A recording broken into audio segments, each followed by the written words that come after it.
YTN 라디오 생생경제. 안녕하십니까, 전진영입니다. 한국은행이 디지털 화폐 가능성을 검증하기 위해서 사업자를 선정하기로 했습니다. 국가 차원의 첫 디지털 화폐 실험이라는 상징성뿐만 아니라 고도의 블록체인 기술을 요구하는 만큼 네이버와 카카오 등이 입찰 참여 의사를 미리 밝히면서 빅테크 기업들의 사업을 따내기 위한 치열한 입찰 경쟁이 예상됩니다. 잠시 뒤 생생 이슈 인터뷰 코너에서 전문가와 함께 의미 짚어보겠습니다.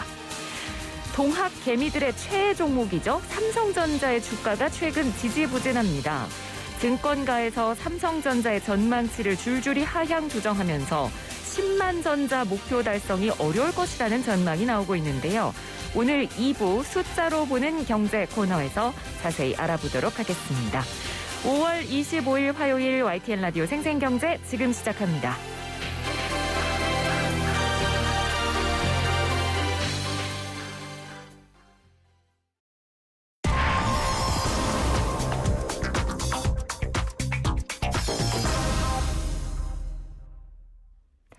한국은행이 중앙은행 디지털 화폐 CBDC 모의 실험 연구에 착수를 하겠다라고 밝혔습니다. 당장 중앙은행 디지털 화폐를 상용화하겠다는 건 아니지만 제조에서 대금 결제까지 실험을 해보다는 것 자체로도 많은 관심을 받고 있습니다.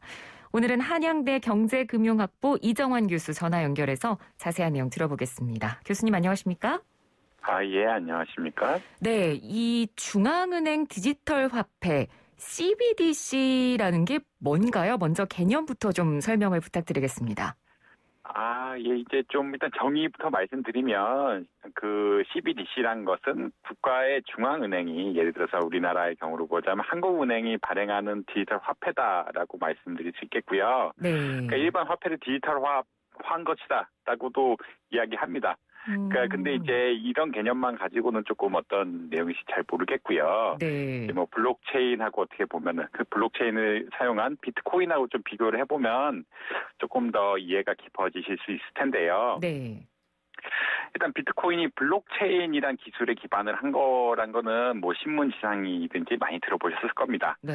그러니까 예를 들어서 이제 비트코인을 가지고 사과를 산다란 것은 이제 어떤 케이스냐면 비트코인 각자 사과를 파는 사람이나 사과를 사는 사람이나 비트코인을 담는 지갑이 있고요. 각자 비트코인 지갑을 가지고 있고, 네.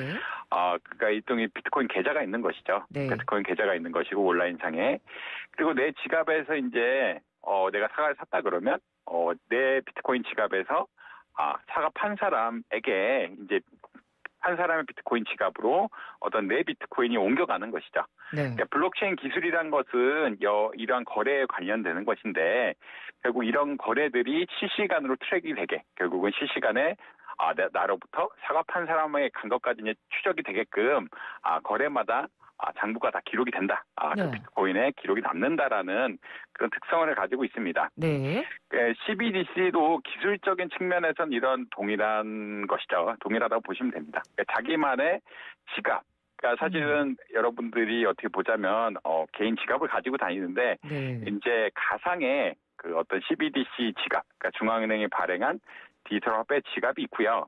이 지갑에서 어떻게 보면 내가 물건을 산다고 이 디지털 지갑을 쓰겠다라고 하면은 내 지갑에서 다른 사람 지갑으로 어떻게 보면은 이런 화폐가 옮겨간다라고 보시면 될 것 같습니다. 네. 근데 이제 비트코인과 비교해 보면은 비트코인은 민간이 만들었죠. 민간이 만들었기 때문에 일종의 화폐는 아니고 상품이라고 보는 게 조금 더 맞을 수도 있고요. CBDC, 그러니까 중앙은행 디지털 화폐 같은 경우는 진짜 화폐입니다. 그냥 원화가 그러니까 은행 계좌에 있는 것이 아니라 내 지갑에 내 가상의 지갑에 있어서 그냥 거래를 할 때마다 내 지갑에서 다른 사람 지갑으로 옮겨간다. 그 은행이 인볼브 되죠. 그 은행이 어떻게 보면은 참여하지 않고 내 가상의 지갑을 어떻게 보면 정부나 혹은 어떤 디지털 기반의 어떤 기업들이 관리를 하면서 이동을 계속 시키는 그런 기술이라고 볼 수 있겠고요. 근데 이제 비트코인하고는 달리 버파라고 하죠. 버파라고 하기 때문에 네. 결국은 정부가 그 양을 늘리거나 혹은 줄이는 건 역시 가능하고 그냥 실제로 지갑에 원화가 있는 것이다. 근데 은행이 있는 것이 아니라 그냥 온라인 지갑에 원화가 있어서 이게 거래가 충분히 가능하다라고 보시면 아마 어느 정도 이해가 될 거라고 생각합니다. 근데 이제 기술적으로는 이런 블록체인이라는 기술을 써서 거래가 다 기록이 되게끔 되고 정부가 관리할 수 있다. 이런 식으로 아마 이해하시면 되지 않을까 생각합니다. 네, 그러니까 기술적으로는 암호화폐랑 비슷한 거고, 그러니까 뭐 통장에 우리가 돈을 넣어서 나의 계좌를 갖고 있는 것처럼 이렇게 뭔가 나만의 가상 지갑이 생기는 개념이다. 이렇게 이해를 하면 될 것 같은데요. 이번에 이 한국은행에서 진행하는 모의실험 연구라는 게 제조부터 대금 결제까지 일종의 테스트를 해본다는 의미가 맞습니까? 예, 사실은 이제 이게 디지털 화폐가 일단 없으니까요. 이게 한번 만들어 본다는 의미가 있고요. 결제란 것은 아까 말씀드린 것 같이 이제 각자 지갑을 만들어 가지고 내가 물건을 살 때마다 어떤 행위를 하면은 거래를 하면은 이 지갑에서 내 지갑에서 다른 사람 지갑으로 이렇게 돈이 제대로 그러니까 흔히 말하는 디지털 화폐가 제대로 옮겨가는지 체크를 해봐야 된다. 결국 실험을 해봐야 이게 잘 작동이 되는지 혹은 여기에 사용되는 결국 블록체인 기술인데 이 거래들을 정확하게 기록하고 실시간으로 오류가 없이 할 수 있는 그러한 게 가능한지를 본다고 보시면 될 것 같습니다. 결국 거래가 중요한 것은 거래 기록이 정확해야 되거든요. 거래 기록이 정확하게 남아서 결국은 그러니까 사실 예전에 뭐 은행 송금이란 것은 은행의 기록이 남아있죠. 은행 송금이란 것은 은행의 기록이 정확하게 남아서 내 돈이 옮겨가고 어떻게 하는지 보이는 건데 내가 현금을 쓰면 사실 기록이 안 남아있죠. 그렇죠. 현금을 쓰면은 현금 내 지갑에 빼서 다른 사람한테 주면은 이제 기록이 안 남아있는데 디지털 화폐는 온라인상의 자기 그냥 돈이기 때문에 실물을 가지고 있는 것이 아니기 때문에 은행에도 없는 것이고 흔히 말하는 보증기간이 없는 것이기 때문에 이러한 거래들이 명확하게 기록이 남아서 100% 완전하게 이렇게 잘 확인할 수가 있는지 그거를 테스트해보겠다라는 그런 의미로 보시면 맞을 것 같습니다. 결국은 화폐를 만들어야 되고 거래를 몇 번 해보면서 절대적으로 오류가 없이 그러니까 내가 만든 거래들이 정확하게 기입이 돼서 내 계좌에서 다른 사람 내 지갑에서 다른 사람 지갑으로 가는지 요거를 체크하는 과정이다라고 보시면 아마 이해가 되실 것 같습니다. 그러면 한국은행이 지금 이런 계획을 밝힌 배경은 어디에 있을까요?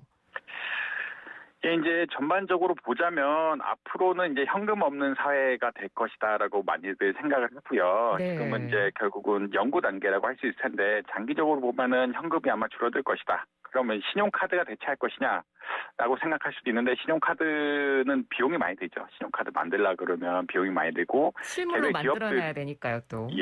계좌도 만들어야 되고 특히 뭐 신용카드 혜택을 못 받는 사람들도 있으니까요. 뭐 학생들이라든지 혹은 뭐 지역이 멀리 떨어지신 분들 이런 분들은 사실 혹은 뭐 조금 더 넘어가자면 이제 신용이 안 좋으신 분들은 이제 신용카드 혜택을 못 받으실 수도 있는데 그런 분들까지 다 고려를 한다면 결국은 현금 없는 사회에 대한 준비는 이런 디지털 화폐로 가야 되는 것이 아니냐. 아마 개인별로 어떤 가상의 지갑을 만들어서 옮겨갈 수 있게끔 이렇게 하는 게 타당할 것이 아니냐라고 생각하는 관점이 하나 있을 거고요.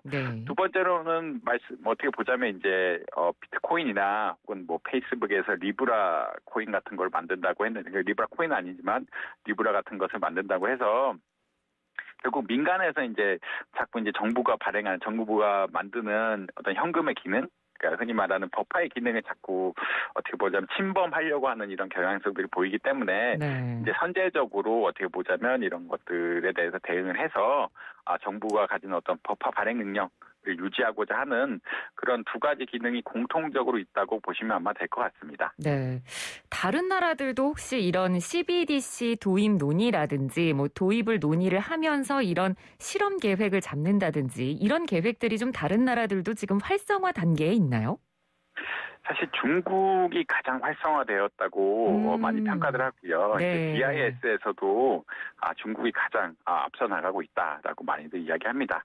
사실 중국은 2020년 그러니까 작년 8월에도 어떤 특정 지역 몇몇 지역들에 대해서 했고요. 뭐 선전이라든지 수저우 이런 지역들에 대해서 했고요. 올해 2월에는 베이징에서 이런 비슷한 실험을 했습니다. 이제 올해 또 하반기에는 이제 칭다오라든지 뭐 다른 등에 대해서 이러한 거래들이 잘 작동하는지 혹은 예전에는 그러니까 휴대폰을 사용한 지갑 그러니까 휴대폰이 어떻게 보면은 내 지갑을 상징해 줄 수도 있고, 혹은 하나의 카드를 만들어 가지고 뭐 내 그거를 지갑 IC 카드가 이제 지갑을 상징해 줄 수도 있는데, 이게 어느 게 효율적인지에 대해서 여러 가지로 뭐 방면 실험을 하고 있고요.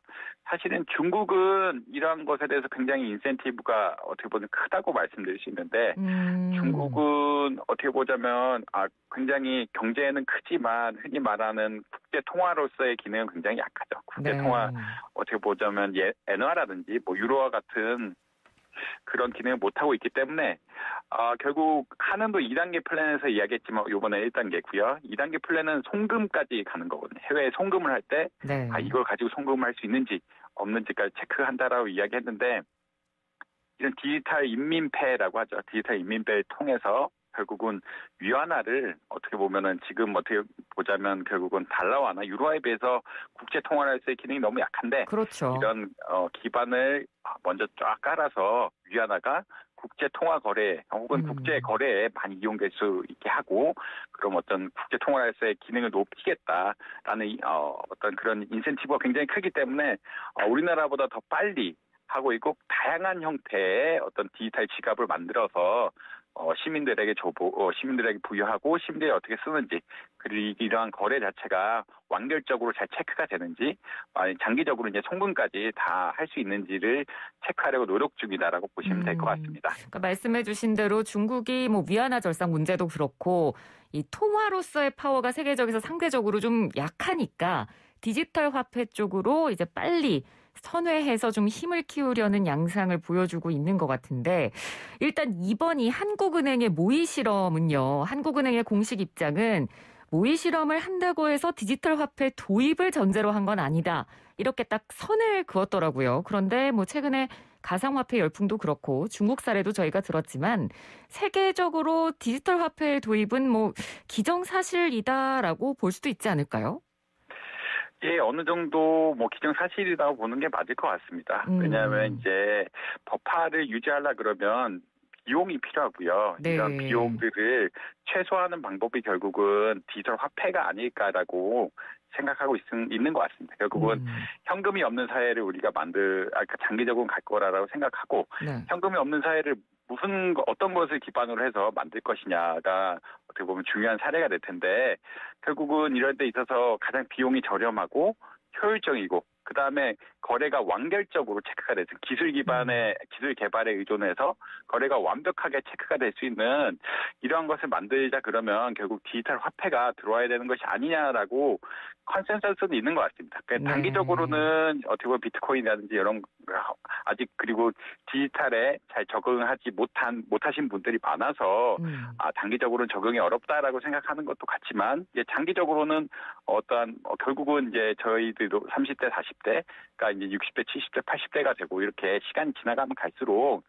디지털에 대한 감수성이라고 이야기해야 될까요? 디지털 감수성은 점차 더 갖춰나가는 것이기 때문에 이런 디지털 화폐가 장기적으로 도입돼야 될 것이 아니냐라고 많이 평가를 하고 있고, 이것의 근간에는 어떤 효율성, 비용 차원에서 효율성, 그리고 송금이라든지 결제 차원에서의 완결성, 이런 것들이 같이 가고 있다라고 말씀드리면 될 것 같습니다. 네, 알겠습니다.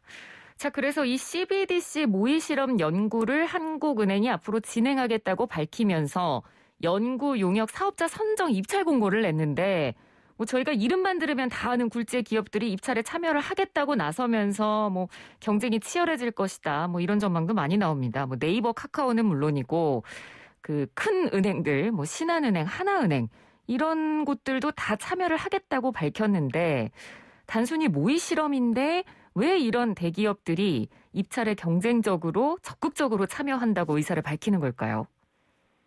이제 장기적으로 이런 지갑 기술들이 중요해진다고 보는 것 같습니다. 중요해진다고 보는 것 같은데, 사실은 미국에서 이런 지갑 기술을 선도하는 곳은 결국 페이팔이라는 그러니까 일론 머스크가 만든 이 페이팔이라는 거대 플랫폼인데요.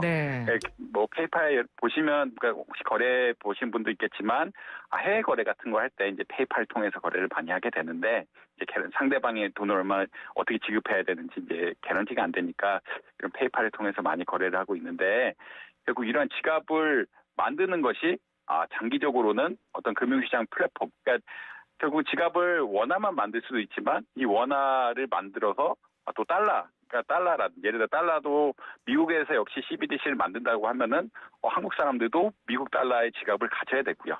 미국 달러의 지갑을 가지려면은 뭔가 기술이 있어야 되는데 이 플랫폼을 해외 플랫폼을 이용할 수도 있겠죠. 페이팔 같은 해외 플랫폼이 있어서 해외 플랫폼이 이것을 장악하려고 할 가능성이 굉장히 높은데 네. 우리나라에서도 이렇게 경쟁력을 가지려 그러면 이미 국내에 원화 플랫폼을 만들고 원화 지갑을 만드는 기술력을 가지고 이것을 이행해 볼 수 있는 그런 역량을 가져야 되고요.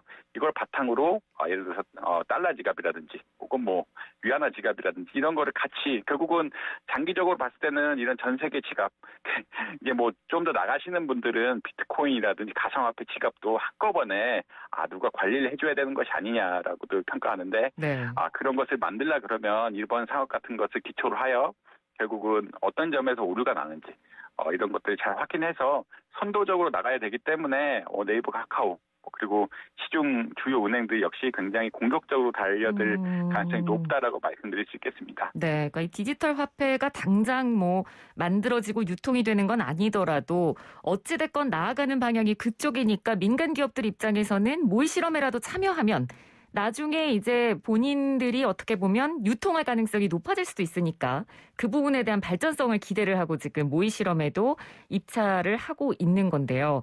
좀 이르긴 합니다만 교수님께서 보시기엔 어떤 기업들이 입찰에 좀 유리할까요? 사실은 좀 애매한 부분이 있습니다. 사실 네이버나 카카오는 최근에 용어로 하자면 빅테크 기업들은 자기네들이 금융 플랫폼 플러스 다른 상품, 예를 들어서 네이버 같은 건 쇼핑이 유명한데 네. 이런 것을 융합해서 이미 하고 있는 기업들이 빅테크 기업이라고 하고요. 예. 은행들은 사실은 그런 기업들은 아니에요. 은행들은 전통적인 은행들인데 이제 핀테크 기업들하고 합쳐가지고 어떻게 보면 이런 기술 시스템을 장악하자라고 많이들 이야기하는데 최근 금융시장 상황을 보면은 이런 빅테크 기업들하고 시중은행들 간의 경쟁이 굉장히 치열합니다. 그러니까 시중은행들은 사실 디지털 플랫폼을 바꾸려고 하는데 어떻게 보자면 이제 네이버나 카카오한테 자기 기술을 넘겨주게 되면은 어떻게 흔히 말이 그렇지만 먹힌다라는 네. 예를 들어서 그런 게 있죠. 자기네들이 쌓은 어떤 마케팅 데이터라든지 이런 것들 다 네이버랑 카카오한테 넘어가야 되니까 이거는 하면 안 된다. 그렇기 때문에 흔히 말하는 더 작은 벤처 핀테크들하고 연결을 해서 자기만의 기술적인 우위를 가지고 어떻게 보면은 시장을 지배해 나가려는, 시장을 선도해 나가려는 이런 인센티브가 크고요. 반면에 네이버, 카카오는 이쪽 시중은행들 지분을 받아가지고 넘어가야 하기 때문에 굉장히 경쟁적으로 할 거다. 네. 지금은 이런 지갑 기술이라는 게 앞으로 향후 굉장히 유용한 기술이고 이게 블록체인하고 연결이 돼서 결국 굉장히 공격적으로 나갈 것이기 때문에 누가 앞선다라고 사실은 그러니까 결국 얼마나 공격적으로 이 사람들이 흔히 말하는 입찰에 나설 거냐가 중요하게 될 텐데 네. 그런 흔히 말하는 기존 은행과 핀테크 기업 그리고 핀테크 기업 간에 그냥 치열한 싸움이 되지 않을까 결국은 가격부터 해가지고 치열한 싸움이 되지 않을까라고 예측하고 있습니다. 네, 알겠습니다. 교수님 오늘 말씀 잘 들었습니다. 고맙습니다. 예, 감사합니다. 네, 지금까지 한양대학교 경제금융학부 이정환 교수였습니다.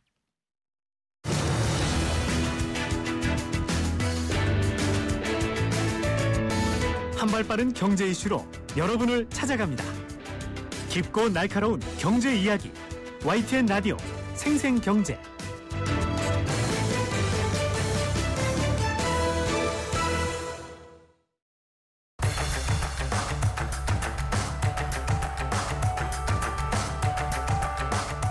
알고도 속는 보이스피싱 이 코너와 함께라면 피해를 막으실 수 있습니다. 금융감독원과 함께하는 그놈 목소리 코너. 금감원 불법금융대응단 문성훈 수석조사역 전화 연결하겠습니다. 조사역님 안녕하세요. 네, 안녕하십니까. 네, 중고거래 사이트 이용하시는 분들 아마 요즘 굉장히 많을 겁니다. 그래서 오늘은 저희가 중고거래가 활발한 점을 노린 보이스피싱 사례를 좀 알아보도록 할 텐데요. 먼저 저희가 준비한 녹취 파일 들어보시죠. 그렇다면 사용하시는 금융권이나 해당 통신권 측에서 본인의 개인정보가 유출이 되었다. 이러한 문자나 이메일 받아본 기억은 있었습니까? 받아본 적 없습니다. 자, 알겠습니다. 일단 진술 내용 기재를 해놓고 간단하게 사건 경위 말씀을 좀 드리면 본인 네이버라는 사이트에 중고물품 사고 파는 중고나라 카페라고 있습니다. 이용하십니까? 네, 있습니다. 네, 그쪽에다가 이 김성호라는 주범이 네. 고가의 물품을 저렴하게 팔겠다라는 면목하에 허위 게시물을 올려놓은 후에 네. 돈만 가로채고 물건을 안 넘겨준 금융 사기 사건이었습니다. 네. 네, 저희가 실제 사례 녹취 파일을 먼저 좀 들려드렸습니다. 녹취 내용은 딱 여기까지 지금 금융감독원 홈페이지에 업로드가 돼 있더라고요. 이 뒤에 그러면 사기범이 피해자한테 어떤 걸 요구하면서 범죄수법이 진행이 됐나요? 네, 일단 이 사기범의 목소리는 5차례 신고되었고요. 통일과학수사연구소에서 음성 분석을 완료해서 계속 법인 출력 중인 목소리입니다. 네. 금감원 보이스피싱 지킴이 사이트에 바로 이 목소리 코너에 올려져 있는데 검거에 결정적인 제보를 해주신 분께는 최대 2천만 원의 신고 보상금을 드리고 있으니 많은 관심을 부탁드리겠습니다. 이 수법은 전형적인 수법인데요. 예. 김성호라는 주범이 당신 명의의 계좌로 돈만 가로채고 물건을 안 줬다. 그래서 우리는 당신의 직접 계좌를 개설해서 돈을 받고 김성호에게 넘긴 건지 아니면은 김성호가 당신의 개인정보를 뺏어서 명의를 도용한 건지 수사 중인데 일단 당신을 피해자로 간주하고 전화한 것은 피해자로 간주를 하고 전화를 했으니까 협조해 달라라고 하면서 이제 진술을 유도를 하고요. 네. 그런 다음에 당신이 이제 어느 은행에 어떤 계좌를 보유하고 있는지 통장에 잔액은 얼마나 드는지를 물어봐서 자산 규모를 확인한 다음에 이 사람을 대상으로 사기를 칠지 말지를 결정하게 됩니다. 네. 잔액이 많은 경우에는 당신의 자금이 지금 위험하니 우리가 알려주는 예를 들자면 국가안전보안 비밀계좌 등으로 입금을 해서 당신이 공범이 아님을 입증해라 이런 식으로 사기가 진행되게 됩니다. 그렇군요. 네, 지금 저희가 금융감독원 불법금융대응단의 문성훈 수석조사역 전화 연결해서 이 보이스피싱 사례를 들어드리고 그와 관련한 이야기 그리고 사기범의 수법 전해드리고 있습니다. 먼저 들려드렸던 녹취 파일은 최근 아마 다들 중고거래 사이트 한두 번쯤은 이용을 해보셨을 겁니다. 이 중고거래 사이트 실제로 존재하는 사이트와 카페의 이름을 이야기를 하면서 이 위에 본인의 명의가 도용이 됐으니 이 피해자인지 아닌지를 확인하는 차원에서 전화를 했다라는 방식으로 지금 사기범이 보이스피싱을 이용을 한 사례고요. 그 뒤로 이제 명의가 도용됐다면서 개인 계좌나 개인 관련 정보들을 계속해서 묻는 방식으로 보이스피싱이 진행이 되고 있는 겁니다. 아마 최근에 이 중고거래를 많이 이용들을 하시기 때문에 이 부분을 이용해서 지금 보이스피싱 사례가 발생을 하고 있는 것 같습니다. 자, 이 중고나라라는 이름을 사기범이 직접 언급을 하더라고요. 이 중고나라는 아마 다들 아실 겁니다. 그 정말 유명한 포털 사이트 중고물품 거래 카페고 회원 수도 워낙 많기 때문에 그 점을 악용한 거라고 볼 수 있겠네요. 네, 사람들이 보통 한두 번씩은 중고나라 사이트를 이용해 본 적이 있기 때문에 그냥 그쵸. 그 핑계를 대는 거고요. 예. 중고나라는 그냥 핑계일 뿐입니다. 결국 사기범들이 원하는 것은 피해자의 계좌 내역이 어떻게 되는지, 거기에 남아있는 잔액이 얼마인지, 그래서 그 잔액을 보고 잔액이 많으면 이제 사기를 치겠다 이런 식으로 진행됩니다. 네. 그러니까 최근에 워낙 이 중고물품 거래를 온라인 비대면으로 많이 하지 않습니까? 그럼 실제로 관련한 보이스피싱 사례도 좀 사례가 많이 늘었나요? 네, 이 재화나 용역의 제공을 빙자하는 중고물품 거래 사기는 관련 법상이 이제 보이스피싱이 아니고 이제 일반 사기에 해당되기 때문에 저희도 정확한 통계는 없지만 최근 그 중고나라 이용자들의 인식이 높아지면서 예전보다는 사기가 줄어든 것으로 생각하고 있습니다. 네. 괜찮은 물건을 지나치게 싼 가격에 파는 건 전부 사기니까 직접 만나서 이제 거래하시는 것이 안전하고요. 네, 요즘은 또 많이 이용하시는 만큼 조심하시는 분들도 많으시니까요.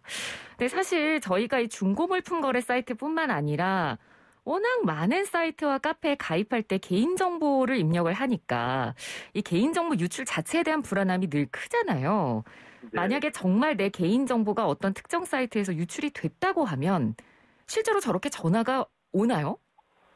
네, 뭐 특정 사이트를 통해서뿐만 아니라 뭐 어떤 방식으로든지 유출되기만 하면 뭐 이런 전화를 받으실 수는 있고요. 네. 그리고 특정 사이트에서 유출된 경우에는 이제 뭐 수사기관의 이제 수사를 통해서 정보가 유출된 고객을 특정해서 이제 통보해주게 됩니다. 네, 그리고 꼭 특정 사이트 해킹을 통해서뿐만이 아니라 뭐 저금리 대출이나 택배 같은 이상한 전화나 문자 그런 걸 받고 상담 연락처를 남기거나 하는 경우에도 이런 전화를 받으실 수 있으니 조심하셔야 됩니다. 예, 알겠습니다. 그리고 저희가 한 가지 사례를 더 준비를 했습니다. 이번에는 여성 사기범의 목소리인데요. 함께 들어보시죠. 왜냐하면 저희 수사과에서 문정숙으로 인한 금융 사기단을 검거했는데요. 네, 검거 현장에서 대량의 신용카드와 대포통장들이 지금 압수가 되었고요. 네. 지금 중요한 건 압수된 물품들 중에서 지금 본인 명의로 된 우리은행하고요. 하도 우리은행이랑 하나은행 안 쓰는데요? 처음부터 개설하신 자체가 없다는 얘기십니까? 네. 그럼 지금 현재는 그럼 최근 3년 사이에 지갑이나 신분증 혹은 뭐 개인 정보가 유출될 만한 물건들을 분실하시거나 한 번도 잃어버린 적도 없는데요. 지금 저희가 이거 해당 금융기관에 대조해본 결과로는 확실히 본인 명의로 된 거 맞고요. 네, 오늘 저희 검찰에서 연락드린 원인은 본인께서 이 두 통장을 직접 개설하시고 금전적인 대가를 받으시고 양도를 한 건지 아니면 명의가 도용당한 피해자이신지. 서울중앙지검 누구라고요? 첨단 범죄 수사 1팀의 김미경 수사관입니다. 네, 저희가 두 번째 이 보이스피싱 사례 녹취 파일을 들려드렸는데 자, 일단 들어보면 정말 평범한 상담 전화 같고 일단은 가장 좀 놀랐던 점이 피해자가 중간에 저는 그런 은행 사용하지 않는데요 라고도 했고 마지막에 서울중앙지검 누구시라고요? 물어봤을 때도 전부 다 뭐 당황하는 기색 없이 굉장히 차분하게 대답을 잘하네요. 네, 사기범들은 피해자들의 어떤 다양한 반응들을 미리 예상해서 시나리오별로 무슨 말을 할지 각본을 만들어 놓고 대응하게 됩니다. 그리고 이제 동일한 각본을 여러 조직원들에게 나눠주고 각자 범행 대상자를 골라서 전화하도록 하기 때문에 네, 결국 목소리는 다르지만 전화 내용은 모두 동일하고요. 네. 그러니까 이 내용이 동일하네요. 아까 이 수사조사용님께서 말씀해 주셨지만 피해자인지 아닌지 확인하려고 전화를 했다. 그리고 명의가 도용이 됐다. 이런 부분이 굉장히 비슷하고요. 그리고 이 사기범들이 이 여성의 목소리를 이용하는 이유도 따로 있겠죠? 네, 그동안 남자 사기범들이 많았는데요. 아무래도 부드러운 목소리로 여성이 전화를 하면 설마 여자가 이렇게 사기를 치겠나 하는 이런 효과를 노릴 것 같습니다. 그렇지만 이제 수년 전부터 계속 여성 사기범들의 목소리가 신고가 되고 있기 때문에 절대 속으시면 안 되겠습니다. 예. 사실 이 뭐 대포통장이라든지 신용카드 명의도용 수법은 굉장히 많이 알려지고 오래된 보이스피싱 수법인데 여전히 지금도 관련한 피해를 입는 분들이 많습니까? 네, 국민들의 인식이 제고돼서 예전보다는 뭐 검찰이나 경찰 사칭형 보이스피싱 피해가 줄어들긴 했는데요. 네. 안타깝게도 지금도 이런 피해가 종종 발생하고 있고 최근에는 아예 검사의 사무실을 꾸며놓고 화상 통화를 하면서 이제 피해자들에게 사기를 친 경우도 적발이 됐습니다. 화상 통화까지요? 네. 네. 그렇군요. 여전히 관련된 피해를 입는 분들이 있고 또 수법이 또 달리 다양해지기 때문에 이 부분에 대한 주의도 반드시 필요할 것 같습니다. 오늘 말씀 잘 들었습니다. 고맙습니다. 네, 감사합니다.